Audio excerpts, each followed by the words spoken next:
Você conhece a história de Asaf? Sabe quem foi ele? Quem era o seu pai? Quais são os salmos que ele escreveu? O que ele fazia no meio do povo de Deus? E qual foi a grande crise que Asaf enfrentou? E o melhor de tudo, ele registrou isso, está na palavra de Deus. Eu vou falar para você aqui aonde está e você vai entender qual a crise que ele enfrentou, que é uma crise que muitos de nós enfrentamos também. E lá nós aprendemos lições preciosas acerca do nosso relacionamento com Deus. Quer saber tudo sobre esse importante personagem do Antigo Testamento? Então, vem comigo que nesse vídeo eu vou te contar todos os detalhes sobre Asaf.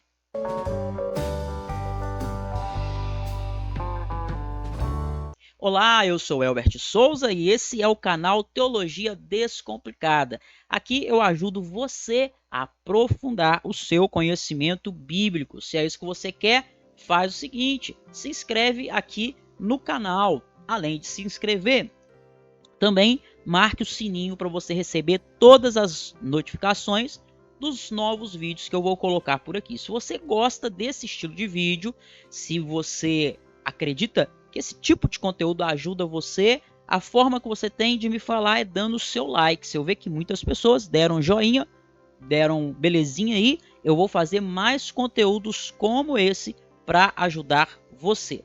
Combinado? Bom, bora então para o nosso conteúdo de hoje, saber um pouco mais aí sobre a história de Asaf e a crise que ele enfrentou.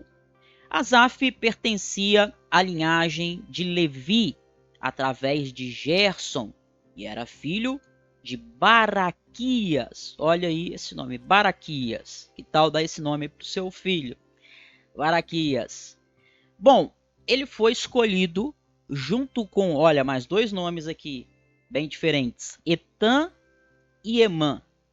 Então, Asaf, Etan e Emã foram escolhidos pelos líderes levitas para liderar a música durante o transporte da arca, lá de Obed-Edom para Jerusalém. Isso está em 1 Crônicas 15, 16 ao 19, tá? Não é Primeira Crônicas, tá, gente? Muita gente fala primeira. Primeira é 1 Coríntios.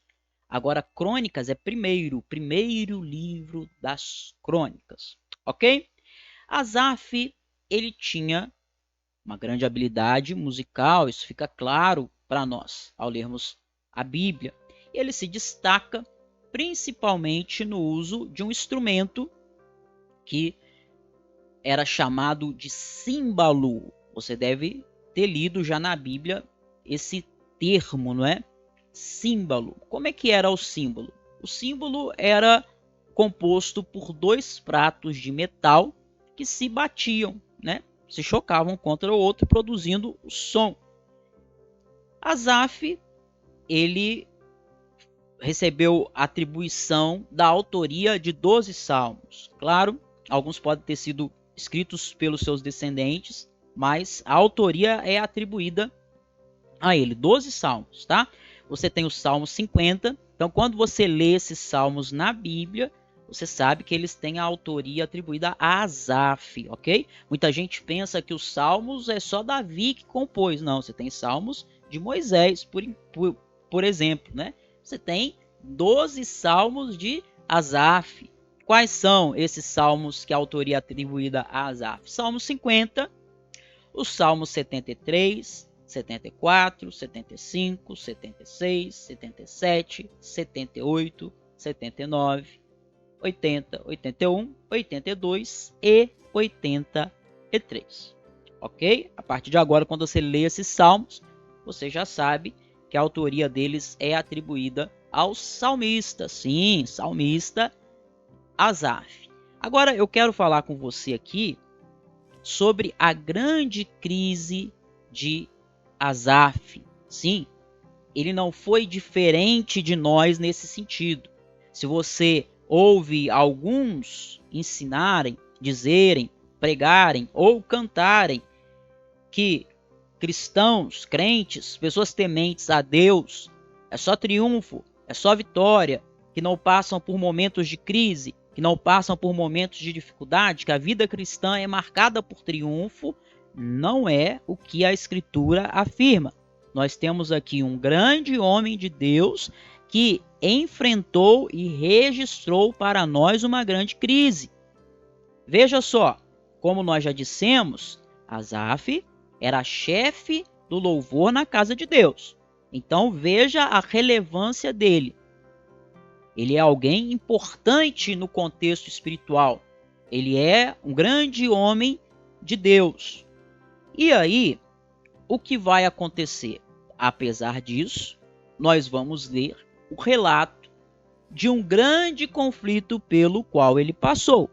Então, guarde isso com você, que crente, mesmo aqueles mais tementes a Deus, os crentes mais fervorosos, não estão isentos de passar por crises, por atritos, por conflitos, por dificuldades, certo? Asaf é um grande exemplo disso.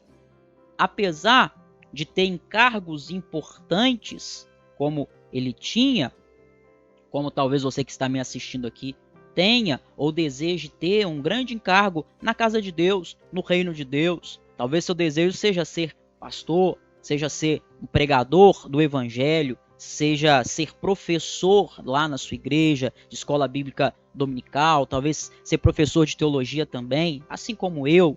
Talvez o seu chamado, a sua vocação seja para fazer missões, independente.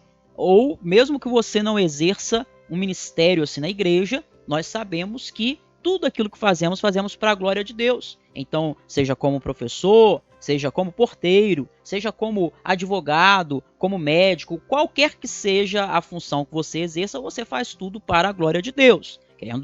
Buscando ser um homem de Deus, buscando ser uma mulher de Deus. Saiba que mesmo sendo um homem de Deus, uma mulher de Deus, você não estará isento de passar por crises.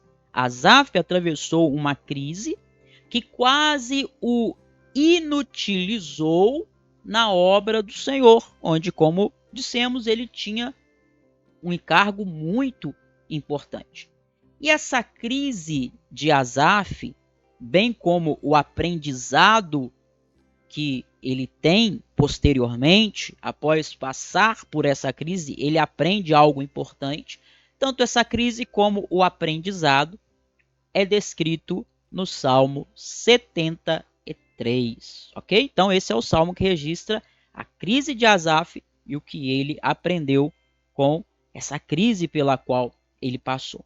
Se você observar, ele começa com a afirmação no verso 1, tá? Salmo a gente fala verso, a gente não fala versículo, porque o salmo é uma poesia, tá? O salmo foi escrito aí como uma poesia, então você tem versos. Ao invés de versículos, a gente fala versos. Verso 1, ele diz que Deus é bom para Israel, para com os limpos de coração. Observe isso. Ele está citando aqui um atributo de Deus. Não é que Deus tem bondade. Deus é bom.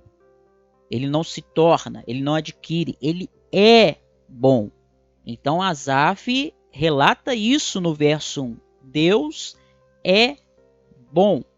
Porém, contudo, entretanto, parecendo contradizer essa verdade, ele vai fazer uma outra afirmação no verso 2.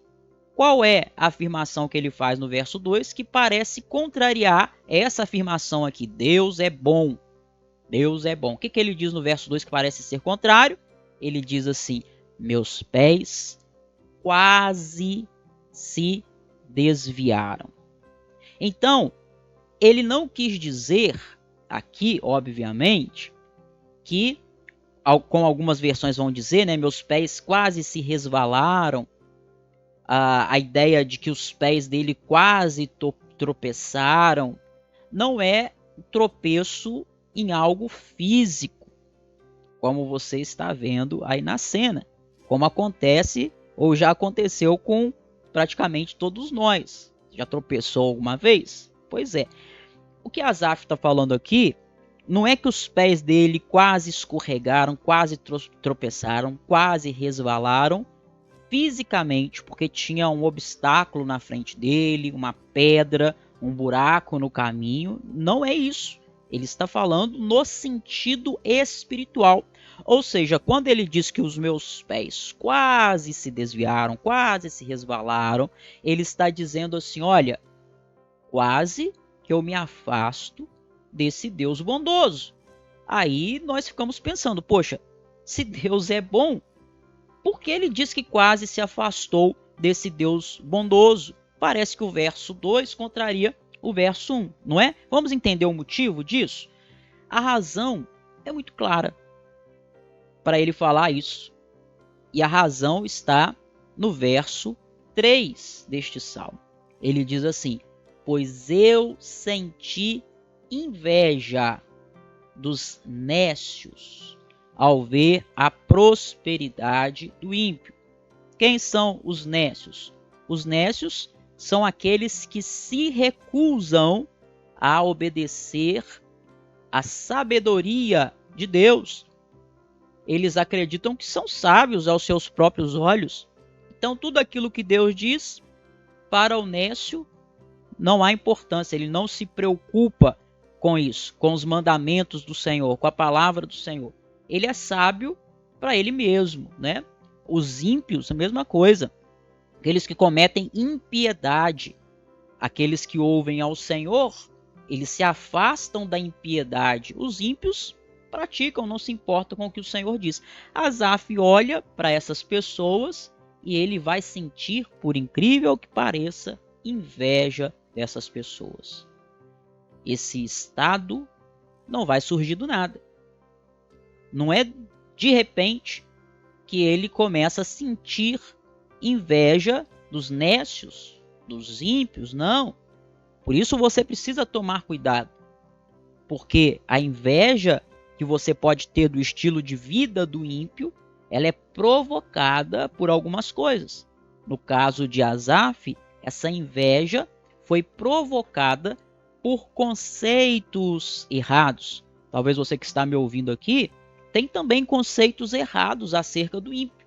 Você pensa coisas dele que não condizem com a realidade. Você vê lá no Instagram o ímpio tendo uma vida que parece muito boa, que parece maravilhosa, que é alegria. Os casais ímpios parecem que não brigam no Instagram, parece que não tem infelicidade. E aí você começa a nutrir conceitos errados. Isso vai inevitavelmente levar você a invejar a vida do ímpio. Então, conceitos errados e sentimentos errados. Ele começa a ter um tipo de sentimento que não é adequado para um cristão. Queria que você pensasse nesse momento. Será que isso não tem acontecido com você? Talvez você está nutrindo no seu coração sentimentos errados. Isso é muito perigoso, porque o sentimento errado, o conceito errado na sua mente, no seu coração, vão levar você a ter atitudes erradas também. Então, quero falar aqui para você de 3 coisas que aconteceram com Asaf, que ele vai descrever nos Salmos aqui, e que podem acontecer conosco também. Por isso, nós precisamos ter atenção, tá? Primeira, Asaf, ele viu apenas um lado da moeda. E tem vários versículos nesse salmo que mostram isso, mas à guisa de exemplo, vou te mostrar aqui o verso 12. Ó, eles vivem sempre tranquilos. Essa é a ideia de Asaf em relação aos ímpios, que eles vivem sempre tranquilos. Ou seja, ele está vendo apenas um lado da moeda, usando aí o ditado popular, né? Viu apenas um lado da moeda. Nós sabemos que a moeda tem dois lados, duas faces, né? Cara e coroa. Então imagina que alguém que só vê a cara da moeda e acha que o cenário é aquele, mas não vê o outro cenário por trás. Ele vê apenas o lado que parece ser bom dos ímpios, né? Parece que só tem coisa boa, mas ele não vê o outro lado da realidade. Ele está com uma visão focada em apenas um ponto, ignorando completamente o outro. A segunda causa dessa crise de Asaf, eu já vou te falar, mas antes, deixe-me te dizer também, olha só, você que está aqui assistindo esse vídeo e gosta da palavra de Deus com profundidade, gosta de um conhecimento sólido, profundo, quer aprender a interpretar a palavra de Deus de verdade, existe uma matéria na teologia que é dedicada a isso, sabia? Se chama hermenêutica, onde você aprende a interpretar a Bíblia da forma correta, você aprende a se aprofundar na Bíblia para você poder entender os textos de verdade. Se você quer estudar hermenêutica comigo, é o seguinte, olha só, vou colocar aqui para você o que é a descrição no vídeo, porque vai estar na descrição do vídeo. Tá vendo aqui? Tem o meu vídeo, embaixo está escrito mais. Você vai clicar na descrição, é mais, só clicar em mais, onde está escrito mais, e vai abrir a descrição do vídeo. Aí está o link para você que quer aprender a interpretar a Bíblia e estudar a hermenêutica comigo, combinado? A segunda causa desta inveja, desta crise de Asaf, qual era? Vamos lá. Segunda causa é que, apesar de tudo, os ímpios, os nécios estão impunes. Asaf fica com inveja dos ímpios porque ele vê que eles fazem tudo errado, eles afrontam a Deus e não são punidos. Eles afrontam e falam com maldade. Eles falam da opressão arrogantemente, ou como diz algumas versões, algumas traduções, com altivez. O que é altivez? Essa palavra na Bíblia tem a ideia literalmente de alguém que sobe num lugar alto para falar. Então, eles não fazem, os ímpios apenas não fazem o que é mal, eles também falam do que é mal, falam com altivez, como quem sobe no lugar alto e expõe toda a sua maldade. E o que acontece com eles? Nada. Você já deve talvez ter questionado alguma vez, falado assim, poxa, mas por que Deus não põe fim nesses homens maus que nós vemos por aí, fazendo tanta maldade no nosso país, tanta maldade para as pessoas, cometendo tantas coisas, tantas atrocidades, por que Deus não destrói, não pune essas pessoas? Bom, esse sentimento de impunidade não pode nos levar a nos revoltar ou ficar com inveja, falar já que o ímpio não é punido, então eu queria ter o estilo de vida dele. Porque mais à frente no Salmo nós vamos ver que Deus mostra que eles estão num lugar escorregadio. Então parece que eles estão impunes, mas o dia deles vai chegar. Porém, como Asaf aqui ainda está contaminado pelo sentimento de inveja, ele então fica completamente envolvido por essa percepção de que não tem punição, eles ficam impunes de tudo, a vida deles é boa. Essa certeza de impunidade, junto com a prosperidade que essas pessoas têm, causa um profundo sentimento de inveja no salmista. E a terceira causa dessa inveja é que ele se engana com relação ao propósito da vida quando ele põe os olhos na vida dos ímpios. O salmista aqui está pensando que o sentido da vida é você ser feliz. Você existe para ser feliz, você existe para prosperar, você existe para desfrutar das riquezas, de tudo que a vida pode te dar, que você acredita ser bom. Bom, essa crise que o salmista está vivendo é a crise de muitos crentes hoje em dia. E que aprendem assim em muitas igrejas, né? Que ele tem que ter a melhor casa, que ele tem que ter o melhor carro, que ele tem que ter a melhor roupa, que ele tem que ter o melhor emprego. Você existe para isso, para você prosperar financeiramente. Isso é uma grande mentira, isso é um grande engodo. O salmista vai entender isso mais para frente no Salmo. E se você ainda não entendeu, que o Espírito Santo faça você entender. O propósito da sua existência não é esse, você prosperar, você desfrutar de tudo que possa ter de bom nessa vida. O propósito da sua existência é glorificar a Deus. Você existe para a glória de Deus, é isso o que a Bíblia ensina.